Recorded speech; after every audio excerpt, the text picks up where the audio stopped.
আমাদের সমাজে বহু এমন ঘর আছে যেই ঘরে দিন রাত ঝামেলা লেগেই আছে।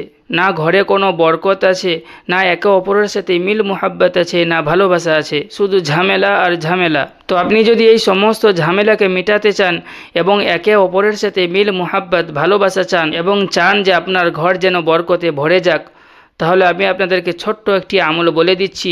এই আমলটি আপনি প্রতিদিন করতে থাকুন, ইনশাআল্লাহ তাআলা আপনার সমস্ত ঝামেলা মিটে যাবে, একে অপরের সাথে মিল মোহাব্বত ভালোবাসা এবং ঘর বরকতে ভরে যাবে। তো আমলটি হলো, আপনি প্রতিদিন যখন খাবার তৈরি করবেন অবশ্যই সর্বপ্রথম একবার দরুদে ইব্রাহিম পড়বেন, এরপর সূরা ফাতিহা একবার, শেষে আবারও দরুদে ইব্রাহিম পড়ে সেই খাবারের মধ্যে ফুঁক দিন। ইনশাআল্লাহ তাআলা এর ফল আপনি খুবই তাড়াতাড়ি পেয়ে যাবেন। এবং এই ভিডিওটি শেয়ার করতে ভুলবেন না, কারণ আপনার শেয়ারের কারণে যদি কারো ঘর সুন্দর হয়ে যায় তাহলে এর সওয়াব আপনিও পেতে থাকবেন।